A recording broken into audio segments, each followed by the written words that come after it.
Well, uh, here's a quantum spirituality uh, rule. One thing leads to another if you let it.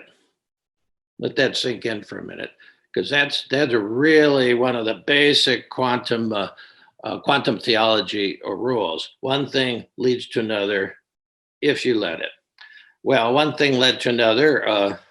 I sort of just, when the spirit speaks or moves me, then I've learned how to follow it. So I signed up for a virtual centering prayer retreat yesterday. Tom Ward led it, a good guy, really a mensch. The guy's a good. He's been around for a while. He's about 4 inches taller than me. He's one of the few guys I look up to. He's a big guy, and he led it, and it was great. We spent pretty much all day yesterday. We sat 6 times, and then he gave a talk, and then we did some lectios. We read a passage from Colossians, which I don't read that much, but found something very interesting. I found an 8-word little segment in that came out of the good part of Paul, the enlightened part of Paul. Paul gets a bad rap because I think a few other guys wrote some of those epistles, and so they just put Paul's name on it. So it's sort of, shy. It gets me to shy away from it in the past. But there was an 8-word little image in there that I don't know if I'll get to it today, but that was worth it. But one thing leads to another if you let it. Tom, when Tom gave a little reflection, he reminded me of one of my favorite poems, and so I'm going to use it today as a kind of springboard into insight into the heart of what's happening right now for most of us, and also into this thing that we're doing. No matter what we're doing, is we're dropping down to the deepest level of the spirit, where we can really meet the deepest part of us, can meet the deepest part of all of this. I talk about dropping the mind into the heart. Yeah. So we always do that, whether we're doing Tonglen or regular sitting or just living. We're trying to live from that place. So a little context for this poem. It's a Yeats poem. I went to Ireland in 1971. We got married, and the next day we're in Dublin, and then I was doing my graduate work. Quite a year. August 8th we got married. August 9th we're in Dublin, and I started working. I really went over to learn more about Joyce, because I was just like sort of obsessed with Finnegan's Wake at the time. But what happened to me there was very interesting. One thing leads to another if you let it. And what I got interested in was Yeats and the poets. Although Joyce himself was a poet in prose, but I didn't know much about Yeats. And so this is a Yeats poem that Tom referenced yesterday. And it's only 10 lines of the great Yeats poem. There's 2 poems that I can hang my hat on. And this is one of them. It's called The Second Coming. And I'll pass on these 10 poems in the follow-up like I usually do, coming out Tuesday or Wednesday. But just let them sort of bounce off your eardrums and see what lines make it to the heart. Put this in a little context just to realize that, it really relates to now. Yeats wrote this somewhere in 1920. Well, what had been happening? Well, World War I is going on. It was just about wrapping up with the final, the League of Nations was meeting. But it was 1914 to 1920, 6 years of just unbelievable havoc, trench warfare. That was happening as he was writing this. The Easter Rising in Ireland, where the Irish rose up there in 1918 and on Easter, and they tried to take over their own country from the British. Well, it was crushed, and all the leaders were killed. And Yeats, this was like the end of the world in a way for a guy like Yeats and many Irish people. So the Easter Rising happened, and that sort of plays into the title here, The Second Coming. And then the Spanish flu was rolling along from 18 to 20, from 1918, 1920. It killed more people than, it killed 100 million people at least worldwide. And just, it really had nothing to do with Spain, just like we got the China virus now. It really had nothing to do with that. But so all those three things, think about what and then it sort of puts where we're going, where we're in now, in a kind of, and everything is relative, which is another quantum, theory of relativity. Everything's relative. So Yeats is writing about a situation that had the World War, the crushing of Irish independence, and then the pandemic was going on. The pandemic lasted 2.5 years there, and it was still going on. So this wasn't like he just wasn't thinking about it. It was coming out of a kind of reality we're in now. So I'll read the first 10 lines, and then we'll jump off of those. He said, it starts with the image, turning and turning in the widening gyre. The falcon cannot hear the falconer. So we already have this picture. We have the image of the circle. Turning and turning the widening gyre, the falcon cannot hear the falconer. Things fall apart. The center cannot hold. Here anarchy is loosed upon the world. The blood-dimmed tide is loosed, and everywhere the ceremony of innocence is drowned. The best lack all conviction, and the worst are full of passionate intensity. Surely some revelation is at hand. Surely the second coming is at hand.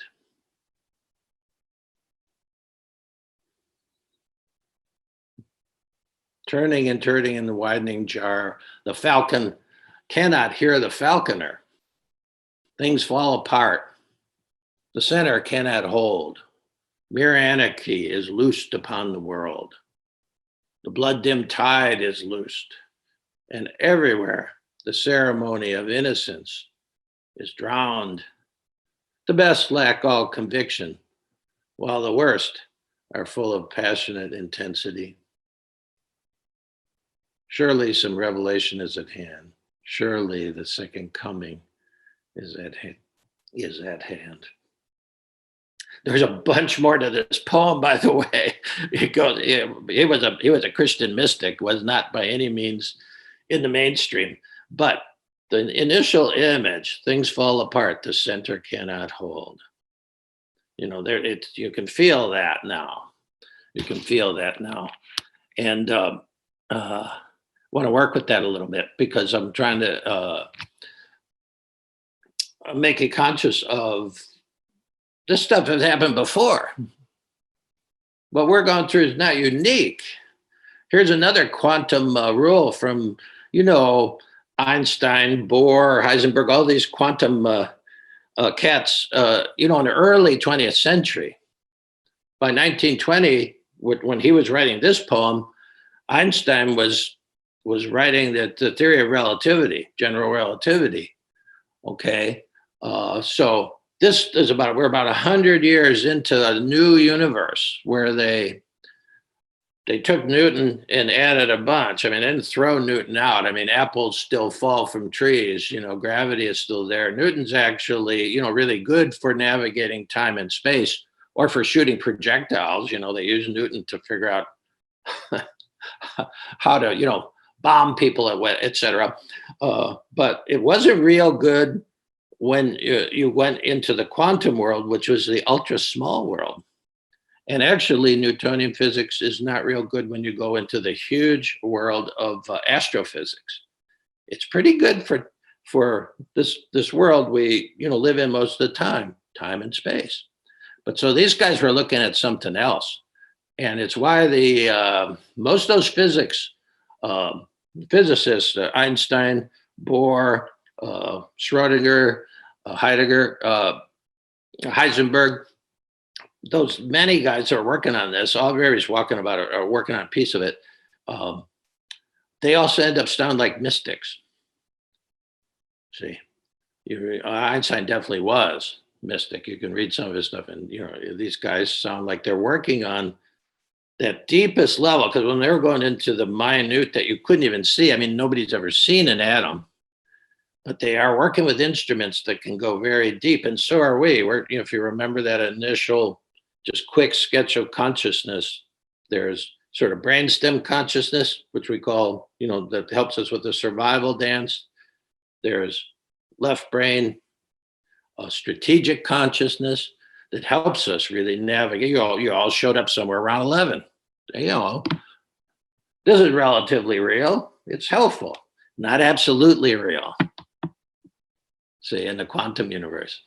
And then finally, that deepest level, which we called heart awareness drop, when you're really at the very bottom line of what spirituality is, then that's the sacred dance.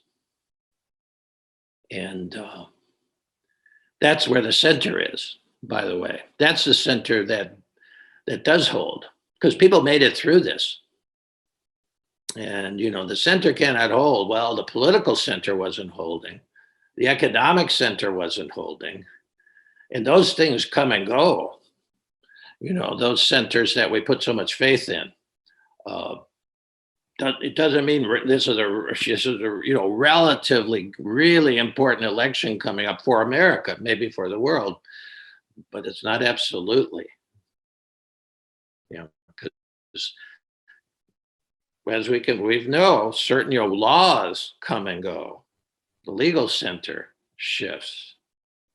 So we better realize that the center that does hold and has pulled people out of death camps and everything else, people, a guy like Viktor Frankl or Elie Wiesel go through, the death camps of Auschwitz, and they come out and they're able to help heal that because they had a center, they had reached that center, and that's in that deepest level of consciousness.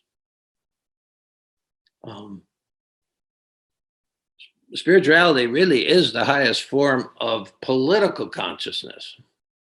And so that's actually how we keep going and developing things, because somehow we're connected with that center. That's what they're talking about when they're talking about centering prayer. In our meditation, when, we're dropping down and then to what the Sufis call the jewel dance floor, where your deepest part of your consciousness, the Sufis would call it the heart, is with the heart of the universe, the heart of the quantum spirit, the heart of God, however, the Buddha heart, the bodhicitta, however you want to language it, deep meets deep there on this jeweled dance floor. And that is the dance. That's the sacred dance. And then the next second, you're up obsessing about something, and then you say, oh yeah. And then we should drop ourselves back down to the center again. So there's a lot of coming and going, but that's home. And, you guys have come dressed for dancing here, as Hafez would say. He said, the famous poem, he says, you're invited to meet the friend. That's code for this deepest level for a Sufi, the friend. It's code. So you're invited to meet the friend. No one can resist the divine invitation. Therefore, that narrows your choices down to just two. You can come to God dressed for dancing, or be carried on a stretcher to God's ward. The fact that most people, it's the second option. But you guys are all here. You're dressed for dancing. And so this is a great environment. This is like a rich environment. And yesterday we had 12 of us or maybe 16 of us, I think, that were sitting together in a virtual atmosphere here, on Zoom. And Tom, he said when he was talking towards the end, we were wrapping up and doing a check-in, and he said, I know, he said that this relationship we have not right now, he made it really interesting. He said, it's like what the Catholics call the communion of saints. We're all in this together.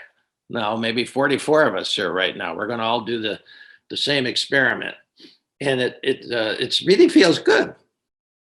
Tom coined a little term. He said, you're all my prayer mates, like playmates, but you're my prayer mates now. And that's a really great. I sent a text. I said, "Hey, I'm stealing your term here because I'm meeting with my prayer mates tomorrow." But just that sense of prayer, we sort of got to make a little bit uh, deeper, because prayer usually means using words and asking some deity out there to intervene. Like to take over, deliver the goods. Well, it's really not a quantum view. That's sort of a medieval view. We're sitting here waiting for God uh, to intercede, and actually, God is probably waiting for us to collaborate. It's another way of seeing it. It's another way of seeing it, so we can let prayer out of the bag.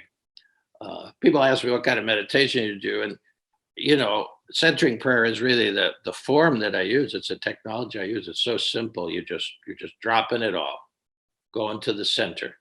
We're trying to describe what that might be, and you just keep returning to the center. Your intention is where our intention. Even when you do Tonglen, it's coming out of the center. We're just including some other people, in this form. Uh, But actually, I tell people more often now. I said, "Oh, I do quantum centering," because prayer throws them off the scent sometimes. Because you say like God, God has a lot of baggage to it, and but we're all doing whatever form. I mean, the Tibetans. I've done the Sufi thing. It's a kind of centering in another universe, though. All these mystics. Rumi in the 13th century was living in a quantum universe, and he knew it. You see. So it doesn't matter what you call it. So we're going to drop down to the center in Tonglen, and we're going to use